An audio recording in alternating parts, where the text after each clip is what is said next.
Assalamualaikum warahmatullahi wabarakatuh. Waalaikumsalam. Innalhamdulillah nahmaduhu wa nasta'inuhu wa nastaghfiruh wa na'udzu billahi min shururi anfusina wa min sayyi'ati a'malina may yahdihillahu fala mudilla lahu wa may yudlil fala hadiya lahu wa asyhadu an la ilaha illallah wahdahu la syarika lahu wa asyhadu anna Muhammadan abduhu wa rasuluh. Allahumma shalli Muhammad wa ala alihi wa sahbihi ajma'in. Allah Ta'ala fil Qur'an al-Karim wa syaitanir rajim. Ya ayyuhalladzina amanu taqullaha haqqa tuqatih wa la tamutunna illa wa antum muslimun. Sadaqallahu. Bapak Ibu jamaah Masjid Nusaridah rahimahullah. Alhamdulillah pada kesempatan malam ini kita masih dikaruniai Allah berupa iman, Islam, kesehatan, dan kesempatan untuk menjalankan ibadah kita, yaitu sholat isya berjamaah dan tarawih serta zikir bersama. Pada kesempatan malam hari ini tidak lupa saya sampaikan juga sholawat dan salam mudah-mudahan dilimpahkan pada Nabi Muhammad SAW beserta keluarganya, sahabat dan kita semuanya selaku umat sampai akhir zaman. Amin. Bapak Ibu jamaah rahimakumullah, pada kesempatan malam ini saya ingin menyampaikan bagaimana cara meningkatkan kualitas mutu puasa kita pada bulan Ramadan ini dan amalan-amalan apa yang perlu kita tingkatkan mutunya. Seperti kemarin-kemarin para ustadz dan penceramah lainnya sudah menyampaikan bagaimana kehebatan bulan Ramadan ini, bulan yang dirahmati, yang diberkahi Allah, bulan yang penuh berkah. Memang dibuka 3 pintu Allah pada khusus bulan Ramadan, yaitu pintu langit dibuka, pintu rahmat dibuka, dan pintu jannah dibuka. Apa maksudnya? Pintu langit dibuka oleh Allah pada bulan Ramadan ini, kesempatan kita untuk banyak berdoa. Insya Allah doa kita akan dikabulkan oleh Allah. Uni astajibah, mintalah padaku niscaya akan aku kabul. Yang kedua, pintu rahmat, yaitu ampunan Allah pada bulan Ramadan ini luar biasa. Apapun dosa kita, dosa kecil maupun dosa besar, kalau kita mau minta ampun, insya Allah dan Allah pasti mengampuni. Wa maka Allah adibahu wa yastaghfir. Allah tidak akan mengadab mensiksa seseorang atau suatu kaum selama seorang atau kaum itu masih mau minta ampun padanya. Yang ketiga, pintu surga dibuka. Nah, kalau kita sudah mendapatkan rahmatnya diampuni, insya Allah nanti kita akan dimasukkan dalam surganya. Mudah-mudahan sampai akhir hayat kita bisa istiqomah menjalankan perintah taat dan patuh pada Allah SWT. Saya tekankan lagi di dalam menjalankan puasa Ramadan ini kita harus lebih baik meningkat dari tahun ke tahun. Kemarin disampaikan oleh Ustaz juga, jangan sebagai ibadah rutinitas. Jadi kita harus mengevaluasi betul. Pertama yang perlu kita perhatikan, sebetulnya beberapa hari atau minggu atau beberapa waktu sebelum masuk bulan Ramadan kita sudah siap-siap. Nah itu sebetulnya sudah merupakan niat kita. Innamal a'malu binniyat. Jadi sesungguhnya segala perbuatan itu tergantung pada niatnya. Niat adalah fondasi penentu diterima atau tidaknya suatu amal ibadah. Niat puasa kita semata-mata karena Allah lillahi ta'ala. Jadi jangan niat puasa kita ini salah alamat. Mestinya ya ada yang puasa biar sehat, puasa karena ingin dipuji orang lain. Ya dia dapat pujian, dapat sehat, tapi akhirnya salah tidak dapat karena dia niatnya bukan lillahi ta'ala. Yang kedua, untuk menjaga mutu puasa kita, kualitas puasa kita perhatikan keseharian kita, terutama menjaga kesehatan kita, makan minum kita, berbuka puasa dan makan sahur. Kita perhatikan kualitas makanan yang kita makan, halal dan thayyib. Jangan berlebihan, karena kita kadang kalau merasa enak itu lupa sampai berlebihan sehingga kekenyangan dan itu tidak sehat. Wa kulu wasrabu wala tusrifu innahu la yuhibbul musrifin. Makan dan minumlah kata Allah, tapi jangan berlebihan, karena Allah tidak menyukai orang-orang yang berlebihan. Itu dikatakan disampaikan Allah pada surat 7 Al-A'raf ayat 31. Yang kedua, tidak makan dan tidak minum saja atau berhubungan suami istri yang sudah berkeluarga di sehari. Tapi yang lebih penting adalah memuasakan jiwa kita, nafsu kita, menjaga lisan kita, menjaga pendengaran kita, penglihatan kita, dan yang penting lagi menjaga hati kita. Kita jangan sampai mempunyai di bulan puasa ini, di bulan Ramadan ini rasa dengki, rasa hasut, penyakit hati itu, dendam dan lain sebagainya, sehingga merusak nilai puasa kita. Justru kalau kita itu, apalagi yang dikatakan hibah, itu suka membicarakan orang lain, bukan saja tidak mendapatkan pahala puasa, tapi malah rugi dan menjadi orang muflis, yaitu orang yang bangkrut dalam kehidupannya di akhirat nanti. Dia membawa pahala puasa, pahala sholat, pahala zakat, apa saja ibadah yang dia laksanakan ini akan diminta atau ditransfer pada orang yang dikhianati atau orang yang disakiti. Dulu zaman Rasulullah SAW itu ada sahabiah, jadi sahabat perempuan yang suka menyakiti orang lain, menyakiti hati orang lain, gibah dan sebagainya. Kata Rasulullah, itu ahli neraka. Jadi puasa kita sudah cuma tidak dapat apa-apa, malah bangkrut di sana atau bilang. Nah, kita harus pandai-pandai menjaga lisan kita. Jadi tidak usah hindarilah, jauhilah perbuatan yang sia-sia.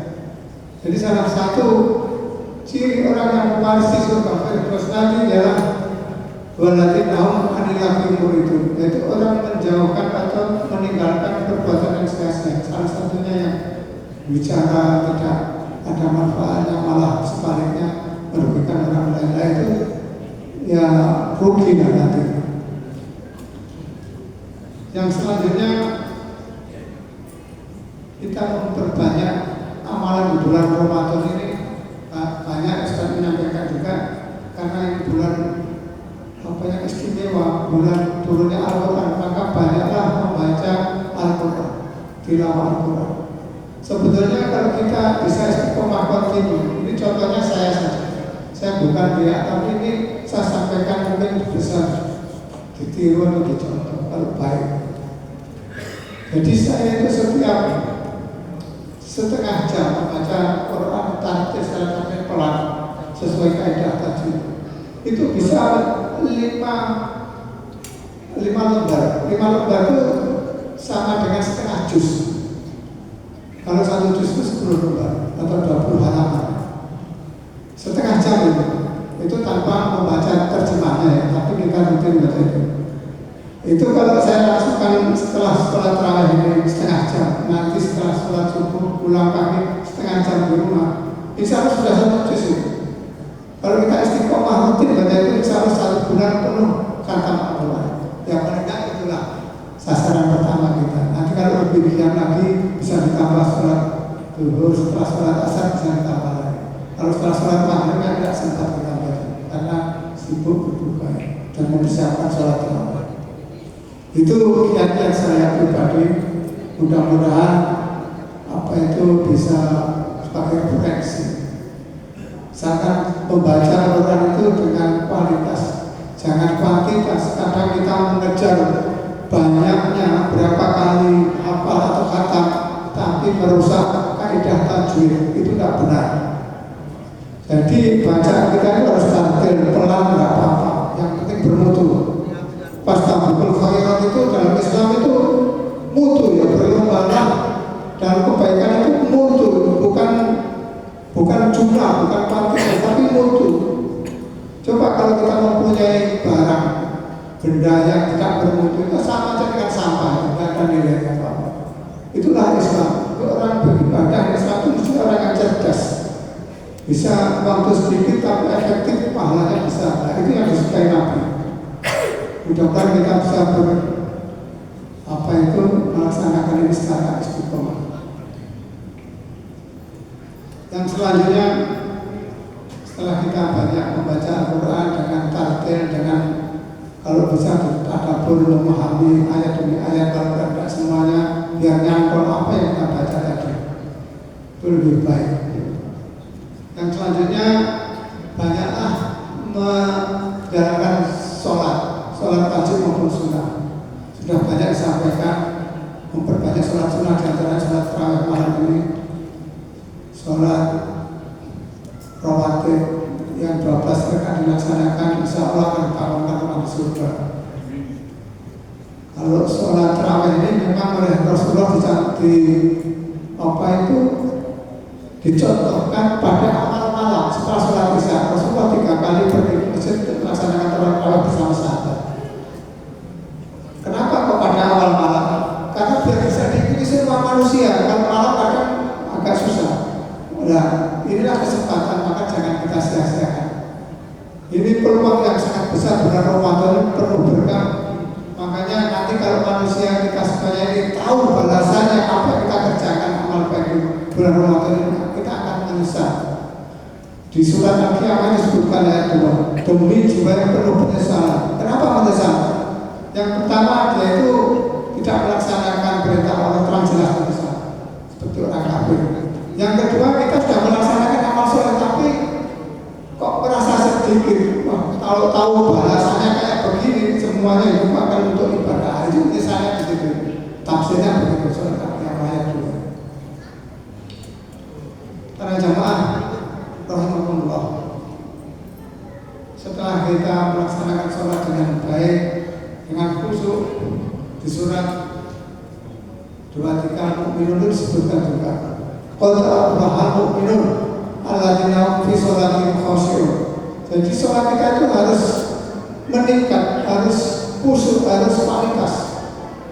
Bagaimana cara mencapai khusyuk? Salah satunya kalau saya itu harus memahami apa yang kita baca. Katakanlah kalau surat Al-Fatihah itu wajib dalam sholat, tanpa baca Al-Fatihah nggak salah. Kita perdalam Al-Fatihah itu selaku benar bacaannya, apa itu tumakninah gerakan kita dan mengerti maknanya. Kalau imam membaca Alhamdulillahirabbil alamin, ya kita langsung mau segala puji hanya Allah SWT.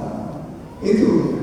Terus Ar-Rahmanir-Rahim, Allah Maha Pengasih Penyayang yang menyediakan sarana kehidupan manusia. Hati kita termasuk ke sana. Maliki yaumiddin, hanya Allah yang kuasa dan kemudian yang menentukan siapa yang masuk surga. Itu hanya Allah. Nah, itu kita terus sampai akhir ayat.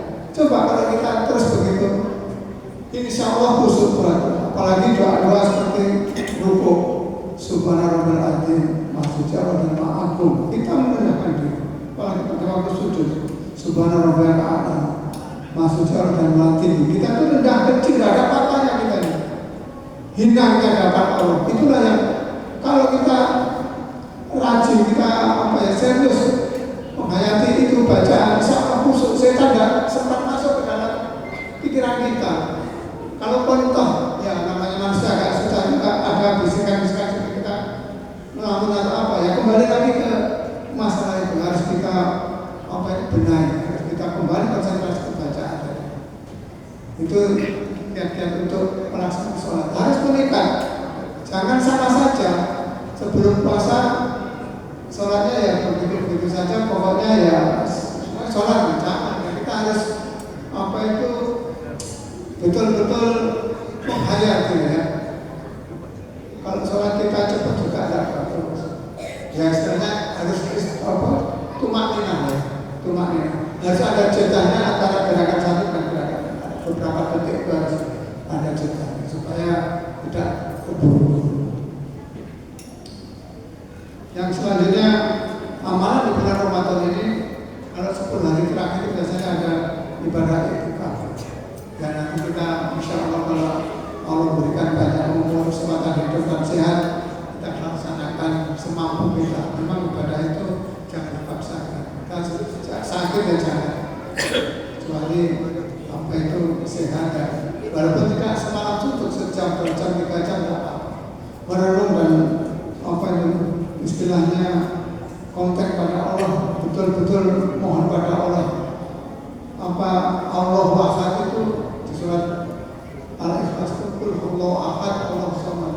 Katakanlah Allah itu esa dan Allah itu tempat apa itu mengadu. Nah, pengaduan pada Allah, tempat bergantung. Apa saja hati kita, kesusahan kita, masalah kita adukan pada Allah. Semata pada waktu itu bagus. Sambil nangis menunggu makan sahur dan salat subuh, sangat bagus. Ya, walaupun sejam 2 jam tidak apa-apa. Kita sesuai kemampuan masing-masing orang berbeda. Pokoknya jangan dipaksakan sehingga kita bisa jatuh sakit. Terutama yang mohon maaf seperti saya sudah lansia, maksudnya itu hati-hati. Maksudnya jangan dipaksakan. Terus yang penting lagi pada bulan Ramadan ini, sebentar ya, kita sedekah. Kegiatan sedekah itu sangat bagus sekali. Rasulullah itu diibaratkan, banyak riwayat menyatakan bahwasanya sedekahnya Rasulullah seperti ibarat angin, menghembusnya angin. Angin itu kalau berhembus kan kencang dan menyebar kemana-mana. Nah itu ibaratnya sedekah Rasulullah itu begitu. Banyak orang yang tidak pernah menolak permintaan orang. Kalau beliau tidak ada tanya pada sahabat, punya sahabat sampai tidak pernah menolak permintaan. Karena nanti kita belajar begitu, karena berapapun uang yang kita sedekahkan di jalan Allah nanti bertanggung jawabannya aman, di sana jelas dari mana kamu dapat dan kemana kamu keluarkan. Itu salah satunya di sini aman. Ini ada riwayat hadis yang diriwayatkan oleh Abu Hurairah radhiyallahu anhu, berkata Rasulullah SAW bersabda, orang yang berusaha membantu meringankan beban janda dan orang miskin, bagaikan orang yang berjuang menegakkan agama Allah, bahkan bagaikan orang yang tidak pernah berhenti berpuasa dan bangun malam. Hadis riwayat Bukhari Muslim muttafaq alaih. Nah ini sangat bagus sekali, terutama pada bulan Ramadan ini. Mari kita giatkan bersedekah, berapapun nilainya, tidak usah perhitungkan ya, semampu kita, seikhlas kita, yang rutin bisa dipanti asuhan, bisa tetangga kita. Kata Rasulullah, tidak dikatakan orang beriman apabila dia perutnya kenyang tapi tangganya kelaparan. Nah, itu bahaya. Makanya kita harus peduli pada itu. Terus terakhir, karena waktunya mepet, terakhir ini yang paling penting juga, bahwa di dalam bulan Ramadan ini jangan kita mengerjakan meninggalkan yang tidak berguna. Jadi kita jangan mengerjakan maksiat, jangan membuat dosa kecil maupun besar. Hati-hati terhadap orang yang suka, mohon maaf, semua kita kan punya HP. Kadang di HP itu banyak hal yang bisa menimbulkan dosa kecil. Kalau terus-menerus bisa berdosa besar juga. Maka dari itu sebaliknya, kalau tidak perlu kita tinggalkan, tidak usah melihat HP, tapi berbanyaklah amal soleh di bulan Ramadan ini. Kalau ada saudara kita, teman kita putus hubungan dengan kita, sambunglah silaturahmi, minta maaf padanya apabila kita mempunyai kesalahan pada mereka. Dan di bulan Ramadan ini Allah itu maha pemaaf, maha pengampun apapun dosa kita. Demikian yang bisa saya sampaikan malam ini. Mudah-mudahan ada manfaatnya. Kalau ada kekurangan, ada alasan itu salah saya sendiri, karena itu memang benar itu datang dari Allah. Assalamualaikum warahmatullahi wabarakatuh.